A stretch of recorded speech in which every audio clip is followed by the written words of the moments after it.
morning. I'm Tadge Juechter. I'm the chief engineer of the Corvette. I've been working on Corvettes for 20 years and never been prouder than now bringing out this new Stingray.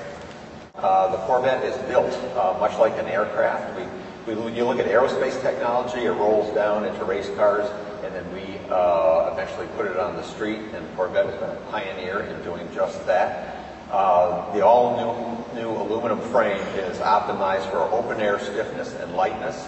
We took 100 pounds out of that frame from the previous generation car, and yet it's 60%, almost 60% stiffer. So when the structure is that stiff, you'll see it on the roads today. You're riding over very rough roads.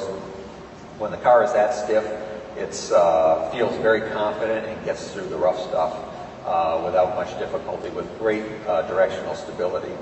I mentioned the carbon fiber. We've had carbon fiber Class A panels on the street for a decade on Corvette, stretching all the way back to the end of the 5th generation Corvette. We were putting carbon fiber on the street. Many manufacturers are talking that they're going to do a lot with carbon fiber. We've been executing it, and finally are at the point where we've driven the cost down, where we can actually make it standard on certain panels on the car. We're doing the hood to try to take weight off the front, shift the center of gravity rearward over the rear wheels. This car actually has a slightly rear bias now from 50-50. And then we do it on the roof for a couple of reasons. One is to drop the center of gravity, keep lowering the center of gravity. Also, the roof panel is removable, so you would want to make it as light as possible. So even though it's a little bit bigger, so more open air experience with the roof off, it's much, much lighter than the previous generation car, so it's much easier to take off for one person and stow in the back of the car.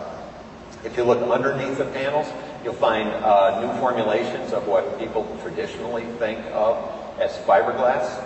We use mixes of glass and carbon fiber with nano clay, so carbon nano composites.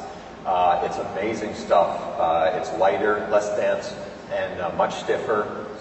Instead of using a traditional filler in the resin that's designed to reduce the specific gravity of the material, we use this nano clay, which is little corkscrew-shaped elements. If you looked under an electron microscope, you'd see these little corkscrews, and they mix into the resin, and they get tangled up in the glass and carbon fibers and bind them all together to create the great stiffness and low mass of those panels.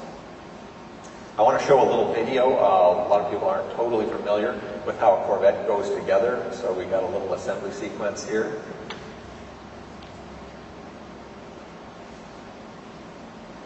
We're using some of the same technologies that we used on the 6th generation car, but a lot of new technologies: high pressure die casting, laser welding, hollow castings.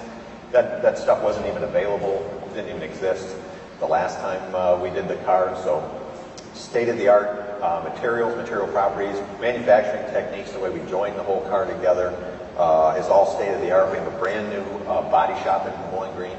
What you see there is the adhesive patterns. That's the car is to a very great extent bonded together. There's a combination of mechanical fasteners and bonds. This is actually showing the assembly sequence for the rest of the car.